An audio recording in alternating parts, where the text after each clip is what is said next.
Hej og velkommen til The Voice. Mit navn er som altid Peter Pedal. Vi skal have noget musik, men først har vi en lytter igennem, som vi fortæller lidt om hans egen musik. Hvad siger du til os? Jeg vil godt starte med at sige, at vi er lidt mærkeligt, fordi vi kommer fra Fyn, men vi kalder os selv for Trumfolk og Tony Bassman. og vi har spillet sammen i snart 87 år. Og vi er simpelthen så glade ved at spille på trum. Er det ikke rigtigt, Rune? Vi er meget, meget glade. Det er faktisk helt latterligt, at I kan se, hvor glade vi er, ikke? Fordi at, jeg kan lige sige, at vi har fået et fast job på Erbæk Market hver lørdag kl. 12. Og vi spiller for hest, gris, køer, får, ile og shetlandspony og...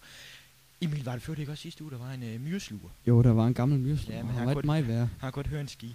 Men altså, jeg kan lige sige, at vi er uddannet over på den fri lærerskole på et 57 måneders kursus. Og det er vi meget glade for, at vi har fået lov til det. Altså. Apropos her, det minder mig om en tur i Himalaya-bjergene. Kan du huske den, Emil? Ja, jeg husker det simpelthen som var det... som jeg husker det rigtig godt. Ja, så var det din egen bukslum. Som var, ja. Det var godt. Og vi kommer gående op ad det her bjerg, ja. Og vi ser den her lille dreng, ja. Som vi finder ud af en mand, ja. og som her... Aha, hed han. Han her, aha. Ja. Og han render rundt i sådan nogle, han cirkulerer rundt i nogle cirkler op. Ja. Var det ikke firkanter, tænker jeg egentlig på? Nej, men jeg tænker egentlig op på Hækgaard, der jeg sagde i sofaen, der tænker jeg på noget, ikke sådan nogle pentagoner. Nej, det er 8-kanter. Nej, det er 57 kanter, er det? Det har jeg selv læst. Nej, nu må I altså. Han rent. Det så jeg på Discovery. Rune, du været med? Nå. Tak. Har cirkuleret rundt i nogle cirkler. Ja. Er lidt af korncirkler, bare i sne. Ja. Og han lærte os den her sang, som vi selv har skrevet, som her, opkaldt efter ham. Og den starter sådan her.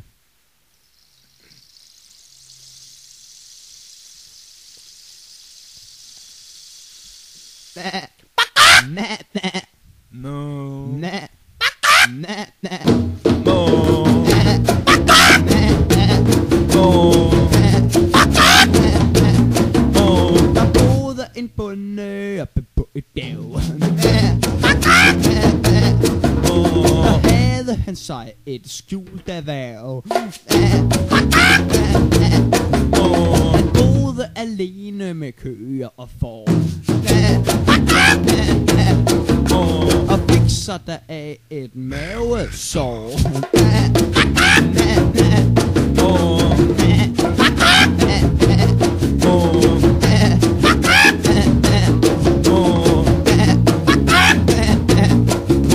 Han sang så hver dag en lille sang. Hans samme var i bund, og han stank af tis. Så lad os synge for den danske mand. Og lad være med at synge alt for højt, for lige om bagved, der ligger der en lille anden.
Morten i Shetlandspony.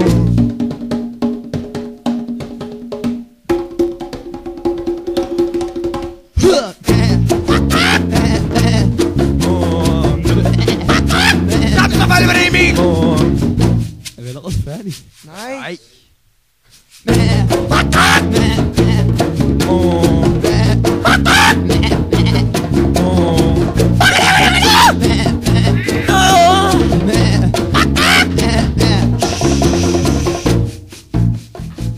Ja, det er så nu, at jeg går hen og beder jer om at gå hen og spille stuerne op.